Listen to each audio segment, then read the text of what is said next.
नमस्कार, आप देख रहे हैं वर्ल्ड्स बिगेस्ट इलेक्शन रिजल्ट 2024। इंतजार है 4 जून का, जब नतीजे सबके सामने होंगे। लेकिन उससे पहले अंकित मेरे साथ है। अंकित, एग्जिट पोल आ चुका है, थोड़े एंथुजियाज्म कम हुई है या फिर अभी भी क्यूरियोसिटी बची हुई है? मुझे लग रहा है थोड़ी और बढ़ गई है। हाँ। क्योंकि एक तरफ जो रूलिंग अलायंस है यानी कि भारतीय जनता पार्टी, उन्हें लग रहा है कि ये एग्जिट पोल के नंबर बिल्कुल उनकी स्थिति दर्शाते हैं, वहीं जो ऑपोजिशन है वो इसको मानने को तैयार नहीं है। तो बहुत इंटरेस्टिंग होगा कि 4 तारीख को क्या ये जो एग्जिट पोल के नंबर्स हैं ये एग्जैक्ट नंबर बनते हैं या नहीं, ये देखने में काफी मजा आने वाला है। अंकित, और एनडीटीवी वो मंच है जहां से आपको इस पूरे एग्जिट पोल का सार यानी निचोड़ मिला है। पोल ऑफ पोल्स क्या कहता है, सबसे पहले उस आंकड़े पर नजर डाल लेते हैं। पोल ऑफ पोल्स के आंकड़े अगर हम देख सकें इस ग्राफिक स्क्रीन पर, तो सबसे पहले उसी पर नजर डालते हैं अंकित। लेकिन तो ये पोल ऑफ आज के नतीजे सबसे पहले आ गए अरुणाचल प्रदेश के, क्योंकि पोल ऑफ पोल्स भी आपको बताएंगे कि कैसे एग्जिट पोल्स जो है वो एक बार विशाल प्रचंड प्रधानमंत्री नरेंद्र मोदी की एक बार फिर से सरकार बनवा रहे हैं। लेकिन अरुणाचल प्रदेश में और उनके लिए अच्छी खबर लेकर आ रहे हैं। हाँ बिल्कुल, तो ना सिर्फ सेंटर में बल्कि उनके लिए अरुणाचल प्रदेश से भी बढ़िया खबर आ रही है। और ये नतीजे हैं, ये पोल ऑफ पोल्स नहीं है, ये एग्जिट पोल नहीं है, ये असल नतीजे हैं जो आज जी आप बात कर रहे हैं उसका ये ट्रेलर है। अच्छा, जिसको आप दिखाने वाले, आप कह रहे हैं ना पोल्स ऑफ पोल्स में बीजेपी जीतती हुई दिखाई दे रही है, ये उसका ट्रेलर था शायद। अरुणाचल प्रदेश में जो ट्रेलर दिखाई जो कम से कम पड़ रहा है, अरुणाचल प्रदेश की असेंबली में भारतीय जनता पार्टी एक बार फिर जीत रही है। 46 सीटों के साथ वहां सरकार बनाती नजर आ रही है। तीसरी बार भारतीय जनता पार्टी यहां पर सरकार बनाती नजर आ रही है। प्रेमा खांडू जो देश में सबसे यंग चीफ मिनिस्टर्स में से एक हैं, वो एक बार फिर से मुख्यमंत्री पद की शपथ लेते वहां पर नजर आएंगे। कांग्रेस को वहां पर 1 सीट मिल रही है, पिछली बार से 3 सीटें कम होकर इस बार वो सिर्फ 1 सीट ही जीत पा रहे हैं। बिल्कुल, और अरुणाचल प्रदेश में भी तीसरी बार बीजेपी सरकार, और वहां से प्रतिक्रियाएं भी आई हैं। तो सबसे पहले मुख्यमंत्री क्या कह रहे हैं उनकी इस जीत पर, आइए सुनते हैं।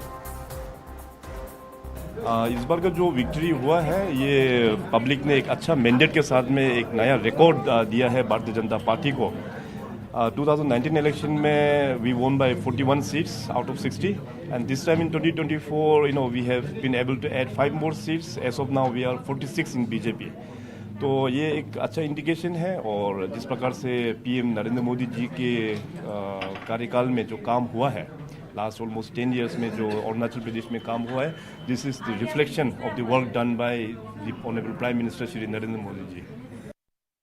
अरुणाचल प्रदेश में बीजेपी का दोबारा बहुत ही बड़ा जीत, इसका श्रेय अरुणाचल के लोगों को, बीजेपी के कार्यकर्ताओं को और प्रधानमंत्री जी के नेतृत्व को मैं पूरा दिल से धन्यवाद देना चाहता हूं। देखिए, 10 सालों में जो काम अरुणाचल प्रदेश में हुई है वो तो पिछली 60 साल में नहीं हुआ। कांग्रेस ने 60 साल रूल किया, तो अब 10 सालों में एयरपोर्ट बने, 10 सालों में रेलवे लाइन कनेक्ट हुआ, 10 सालों में हाईवे बने, और 10 सालों में ही मेजर अरुणाचल का इंफ्रास्ट्रक्चर का विकास इन पिछले 10 सालों में हुआ। तो अरुणाचल प्रदेश में भारतीय जनता पार्टी के लिए खुशखबरी वहीं से नहीं, साथ ही साथ सिक्किम की अगर बात करें, क्योंकि एलआई है वहां पर जिनकी सरकार बन रही है। सिक्किम विधानसभा के भी चुनाव के नतीजे आ गए हैं। एसकेएम को 32 में से 31 सीटों के साथ एक बार फिर से बड़ी जीत मिलती दिखाई पड़ रही है। एसडीएफ को सिर्फ 1 सीट वहां मिलती दिखाई पड़ रही है। आपको याद दिला दें, एसकेएम जो है वो एनडीए का हिस्सा है, तो ये भी अगर आप देखेंगे तो कहीं ना कहीं एक बड़ी जो पूरे नॉर्थ ईस्ट के अंदर बीजेपी और एनडीए की लहर है उसका हिस्सा बना हुआ दिखाई पड़ रहा है। सिक्किम क्रांतिकारी मोर्चा दूसरी बार सिक्किम में सरकार बना रही है। मुख्यमंत्री प्रेम सिंह तमांग की अगुवाई में ये चुनाव लड़ा गया और एक बार फिर उन्होंने ये कमान संभाली है नई सरकार के लिए। तो ये 2 नतीजे हैं, एग्जिट पोल नहीं है। एक बार फिर हम अपने दर्शकों को बता दें, ये नतीजे हैं जो सिक्किम और अरुणाचल प्रदेश से आज आए हैं। सिक्किम पर प्रतिक्रिया आप लेते हैं। इस इलेक्शन में जितना भी अनाउंसमेंट क्या है सुनौलो सिक्किम एंड समृद्धि सिक्किम के लिए वो काम हम लोग करेंगे। उसके लिए हम लोग के इलेक्शन के बाद ही हम लोग ने पूरा सीरीज ऑफ मीटिंग मैंने विभागीय कर्मचारी से कर चुका है। हमारा पूरा ब्लूप्रिंट तैयार है कि 5 वर्ष हम क्या करेंगे। जो भी रेगुलर हुआ है वो रेगुलर तो हो चुका है उन लोगों का, और उन लोगों आप तुरंत हम लोग को जितना भी ऑर्डर देना हम लोग दे देंगे। पूरा जितना भी हम लोग ने अपॉइंटमेंट किया है उन लोगों का अपॉइंटमेंट हो चुका है। तो जितना भी हम लोग ने इलेक्शन के टाइम में चुनाव के के समय में जो अनाउंसमेंट घोषणा किया है हम लोग 5 साल में वो पूरा करेंगे। सब 7 तारीख का नेशनल लेवल में भी इलेक्शन का रिजल्ट क्या उम्मीद रखते हैं? नेशनल लेवल में भारतीय जनता पार्टी के नेतृत्व में एनडीए की सरकार बनेगा।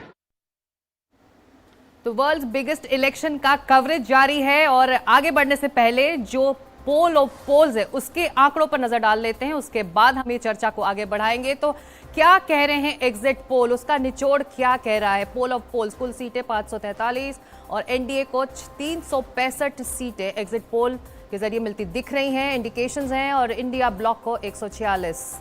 यानी कि एक बार फिर तीसरे टर्म में मुझे संजय जी, वैसे आपको कोई और नेता ऐसे याद हैं जो हर टर्म में अपना मार्जिन बढ़ाते हुए ही सरकार बना रहे हैं, अगर ये नंबर 4 जून को ऐसे ही होल्ड करते हैं तो? नहीं, इतने बड़े पैमाने पर तो मुझे कोई दिखाई नहीं पड़ता, लेकिन अगर कुछ ऐसे नेता हैं जिन्होंने मान लीजिए कि स्टेट लेवल पे 4-5 चुनाव जीते तो ऊपर उतार चढ़ाव दिखाई पड़ा, लेकिन ये कंसिस्टेंट, अगर एग्जिट पोल बिल्कुल एग्जैक्ट हो जाए तो कंसिस्टेंट आपको दिखाई पड़ेगा। वोट प्रतिशत के हिसाब से जाएं तो 31, 37 और अब लगभग ये 40% की ओर जा रहा है। सीटों के लिहाज से भी देखें तो 283, 303 और ये अगर अनुमान सही हैं तो 303 का आंकड़ा पार करता हुआ दिखाई पड़ता है। एग्जिट पोल वो आंकड़े होते हैं जो एक अंदाजा देते हैं कि जो असली रिजल्ट है किस तरफ है और असली रिजल्ट किस तरफ जाने वाला है। तो इसीलिए 9 बजे में हम 9 सवाल अंकित लेकर आए हैं। बिल्कुल, अगर ऐसा हुआ तो, क्योंकि एग्जिट पोल भी यही कहते हैं अगर ऐसा हुआ तो, मतलब ये वैधानिक चेतावनी के साथ है कि अगर ऐसा हुआ तो, और उस पर चर्चा करेंगे। तो हमारे साथ 3 खास मेहमान या स्टूडियो में मौजूद हैं। संजय कुमार, सह निदेशक लोकनीति के, अमिताभ तिवारी, चुनाव विश्लेषक, और अदिति फडणवीस। आपका एक बार फिर स्वागत है एनडीटीवी पर। जो पहला सवाल मैं ले रही हूं, संजय जी आप ही से शुरू करते हैं। बीजेपी के दावे सच हुए तो? सच हुए तो सबको मानना पड़ेगा, उनके जो घोर क्रिटिक है उनको भी मानना पड़ेगा कि प्रधानमंत्री नरेंद्र मोदी के 10 साल के कार्यक्रम में कुछ न कुछ कार्य हुए हैं जिसको जनता सराहती है।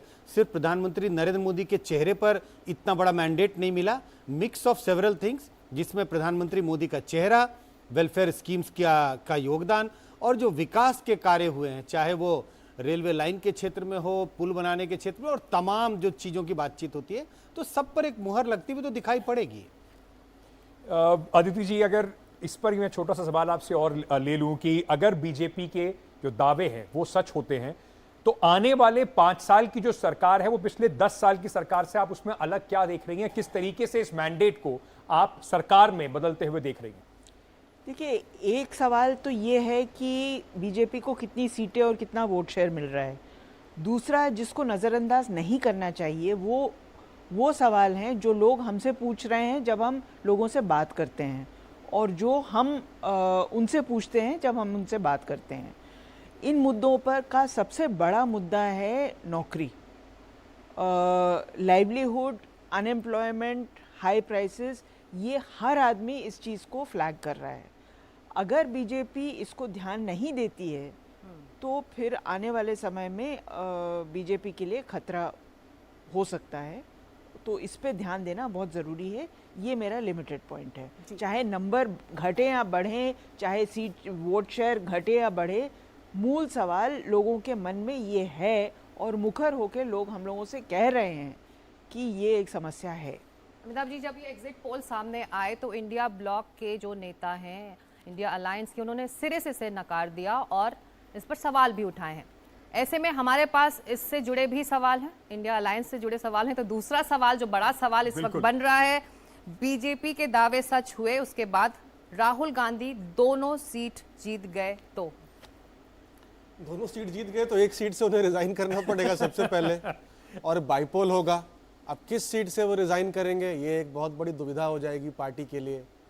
और यूपी में हमने देखा है कि बाईपोल्स आसान नहीं होते। आजमगढ़, गोरखपुर जो गढ़ माने जाते थे समाजवादी पार्टी के, उस बाईपोल्स में भी बीजेपी वहाँ पर जीत गई थी।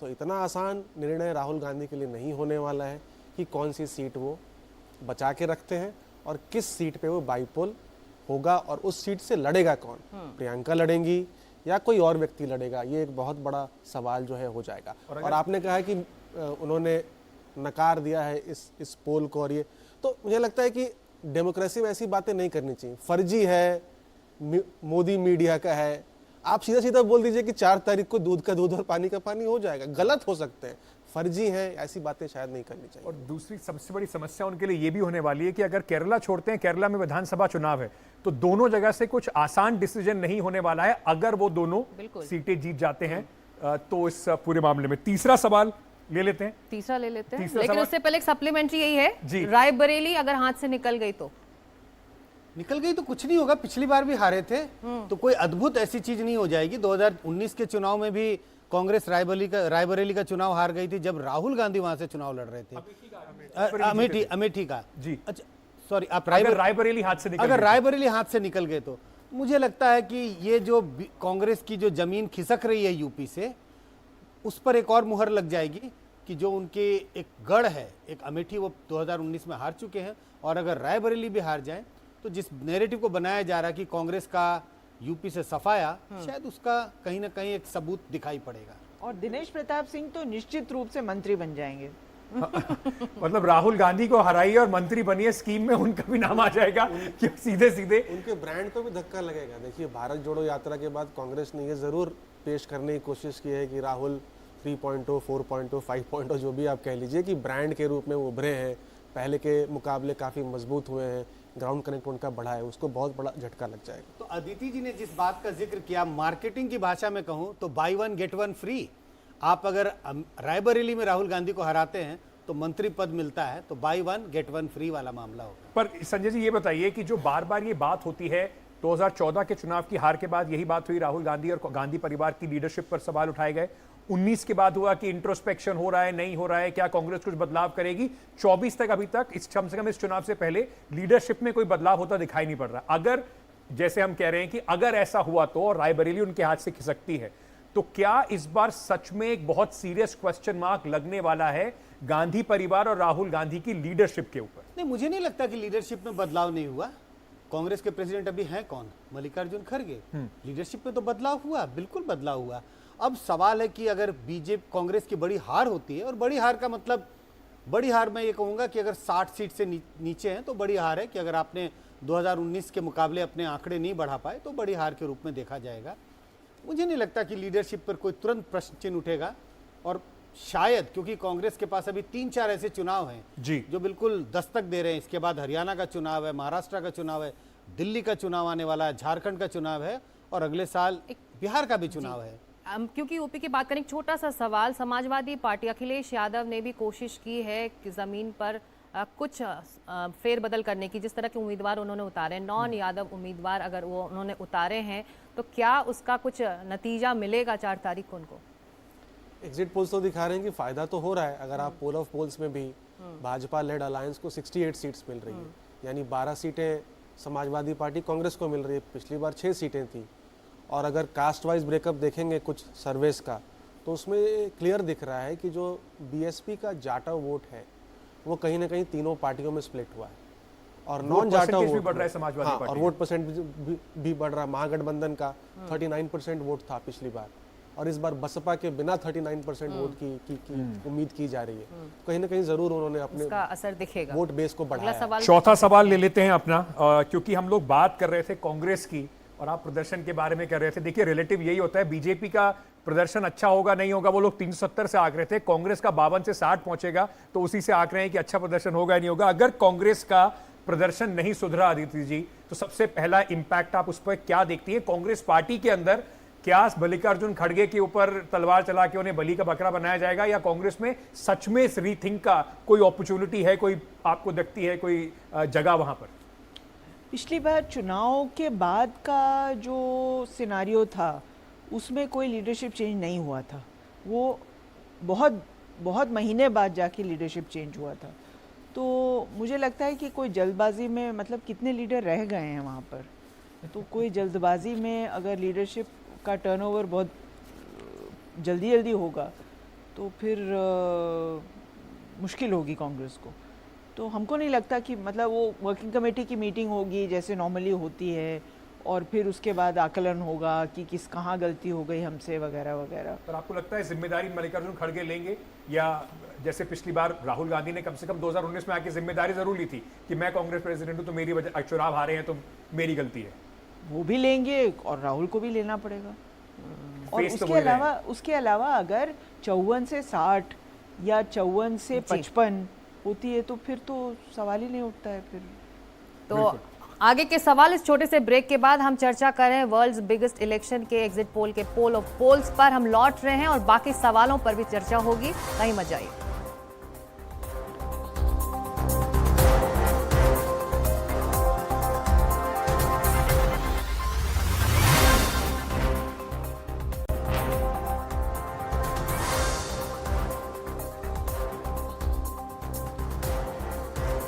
फिर से आपका स्वागत है। एग्जिट पोल हो चुके हैं, अब एग्जैक्ट पोल 4 तारीख को, लेकिन उसके बीच में एग्जिट पोल और एग्जैक्ट पोल के बीच में जो एग्जिट पोल का डेटा है उसके बिहाफ पे अगर हम ये बात करें कि अगर ऐसा हुआ तो क्या समीकरण बनते हैं, उस पर चर्चा कर रहे हैं। आप उसने वेस्ट बंगाल लिए चलते हैं। पश्चिम बंगाल में जो पोल ऑफ पोल्स है वो क्या दिखा रहा है, सबसे पहले जरा वो आपको बता देते हैं।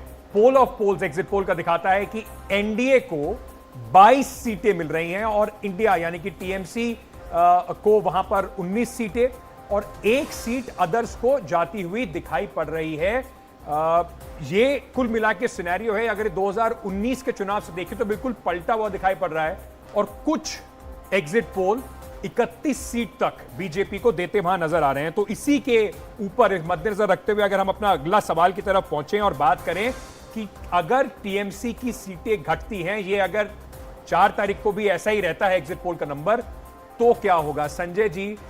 ये बिल्कुल रिवर्सल दिखाई पड़ रहा है और कई एग्जिट पोल तो ये कह रहे हैं कि रिवर्सल से भी बहुत ऊपर जा सकता है। इसके मायने क्या होंगे अगर टीएमसी की सीटें इसी हालत में घटी दिखाई पड़ी तो? देखिए, मुझे लग रहा है बार बार हम अगर का इस्तेमाल कर रहे हैं, लेकिन अगर बंगाल के बारे में लगता है मुझे कि ये अगर मगर नहीं है। टीएमसी की सीटें नीचे जा रही हैं, अब वो कितनी जाएंगी, 2, 4, 5, 7 जितना भी है।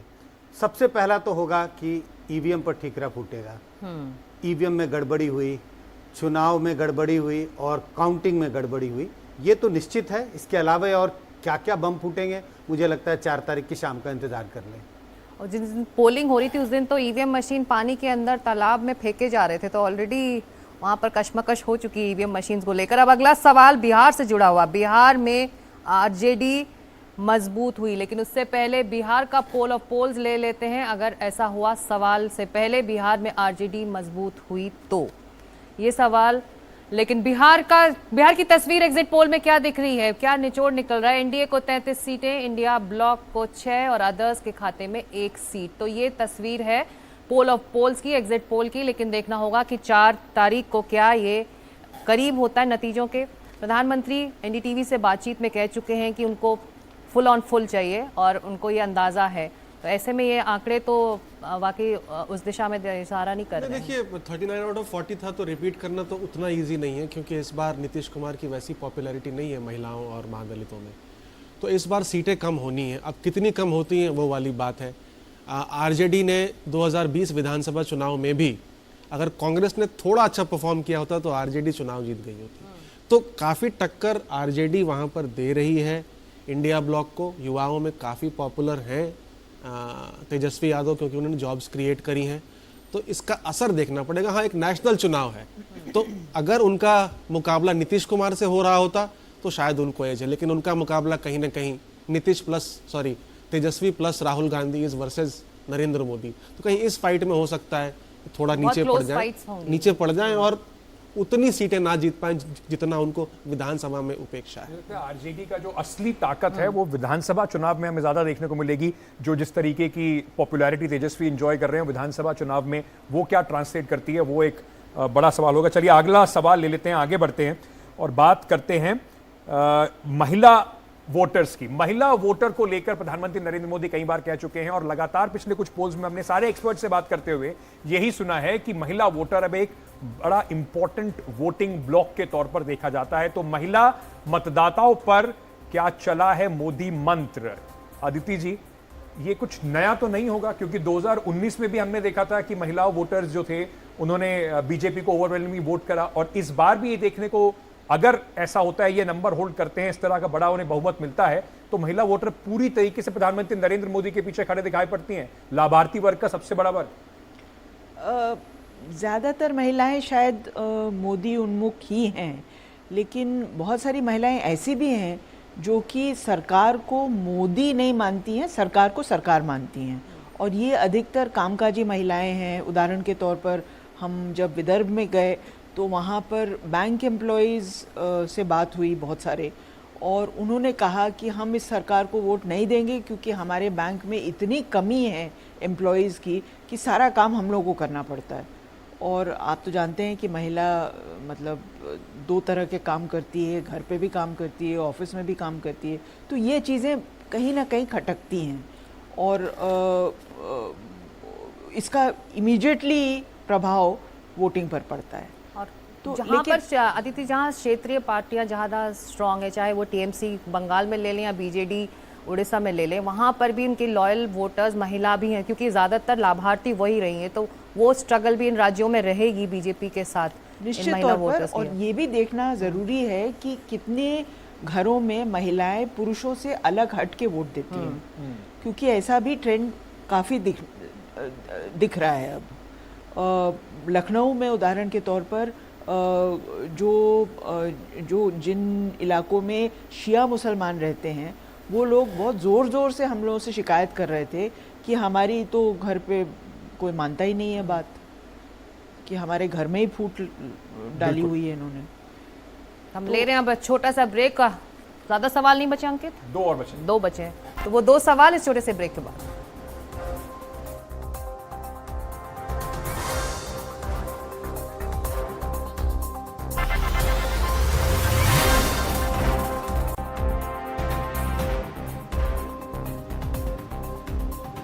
वर्ल्ड्स बिगेस्ट इलेक्शन के एग्जिट पोल के नतीजे सभी के सामने हैं, तो आज हम इस कार्यक्रम में चर्चा कर रहे हैं अगर ऐसा हुआ तो, क्योंकि एग्जिट पोल भी यही कहता है अगर ऐसा हुआ तो, क्योंकि असली रिजल्ट के लिए थोड़ा इंतजार करना पड़ेगा। 4 जून को ये रिजल्ट सबके सामने होंगे।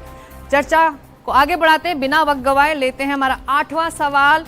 जातिगत मतदान पर मोदी फैक्टर हावी। संजय जी, मुझे लगता है कि अगर इस तरह के नतीजे हैं तो हमें मानना पड़ेगा, क्योंकि विपक्ष इसे एक बड़ा मुद्दा बना रही थी और विपक्ष की स्थिति अगर खराब दिखाई पड़ती है तो मुझे लगता है कि जनता ने इस मुद्दे को नकारा। कि जो ओबीसी जनगणना वाला पूरा मुद्दा था, शायद वो मुद्दा जनता के गले उतरा नहीं है, लेकिन फटाफट अगला सवाल भी ले लेते हैं। हमारा जो 9वां सवाल है, अगर ऐसा हुआ तो, उसमें बात कर रहे हैं शहर बनाम गांव, मोदी मैजिक चल गया। अमिताभ जी, एक चाहे कन्वेंशनल विजडम कह लीजिए या लोग इस तरीके से बात करते थे कि Bharatiya Janata party urban areas में, शहरों में ज्यादा स्ट्रांग है और उन्हें सबसे ज्यादा जो टक्कर मिलेगी वो रूरल एरियाज में मिलेगी। रूरल डिस्ट्रेस की लोग बात करते थे कि गांव वगैरह में अनएम्प्लॉयमेंट बहुत ज्यादा है, उनसे परेशानी होगी। अगर ये नंबर ऐसे ही रहते हैं तो इसका मतलब एक जो बार बार बात हो रही थी लोकलाइज इलेक्शन की, ना तो वो हो पाया, ना ही गांव और शहर के बीच में कोई डिवाइड देखने को मिला। जी 2019 में भी हमें ऐसा देखने को नहीं मिला था। जब अर्बन सीटें कम हैं काफ़ी रूरल एरियाज से, तो बिना रूरल एरियाज में स्वीप किए कोई सरकार तो बना नहीं सकता। तो ये कहीं ना कहीं कॉन्ट्रडिक्शन है इस लॉजिक में। और अगर आप देखेंगे, क्योंकि नरेंद्र मोदी ने बहुत सारे फैसेट्स बनाए हैं अपनी पर्सनालिटी के, तो वो अपने आप को गरीब परिवार का बेटा भी बताते हैं, ओबीसी परिवार का बेटा बताते हैं, तो बहुत सारे फैसेट्स है और अपने आप को काफ़ी रूरल एरिया से जुड़ा हुआ एक उनकी इमेज है। तो जिसकी वजह से हो सकता है कि इस बार भी हमें रूरल एरियाज में अच्छा प्रदर्शन देखने को मिले, और यही आपके एग्जिट पोल्स में दिखाया जा रहा है। चलिए 4 जून का इंतजार रहेगा सभी को, और हम ले रहे हैं फिर से एक छोटा सा ब्रेक। कहीं मत जाइए, लौटिए और देखते रहिए NDTV।